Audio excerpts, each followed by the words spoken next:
Scene was a combination of music, fashion, and a way of behaving online and IRL, although some people only dressed scene, and some people only liked the music associated with scene, but didn't dress scene. Here, I'm defining scene music as whatever me and my friends were listening to at the time. But more on that later. And it's difficult to say exactly who did it first, but I don't think it's as difficult to say who did it first in such a way that it changed the fashion and music taste of kids just discovering social media almost overnight. In 2003, you didn't really see kids dressing and acting like scene kids. You can see in some old hardcore and post-hardcore videos from the early 2000s people dressing proto-scene. But all of a sudden in 2004, kids started wearing heavy eyeliner, straightening their hair, and taking selfies at dramatic angles. What changed? Where exactly did the scene look come from? There may have been several factors at play, such as the popularity of emo, post-hardcore, and rave music, a cyclical return to maximalist aesthetics over minimalism, think hair metal fashion over grunge fashion.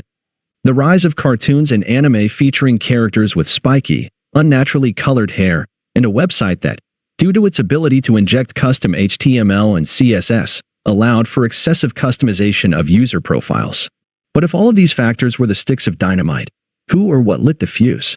Controversial take, but I'm planting my flag in the sand and declaring that From First to Last was the first true scene band, and consequently what kicked off the scene movement. While groups like Under Oath, Thursday, and Seyo Sin definitely provided the sound, and the Blood Brothers and 18 Visions contributed pieces of the look, From First to Last was the first to package both together perfectly.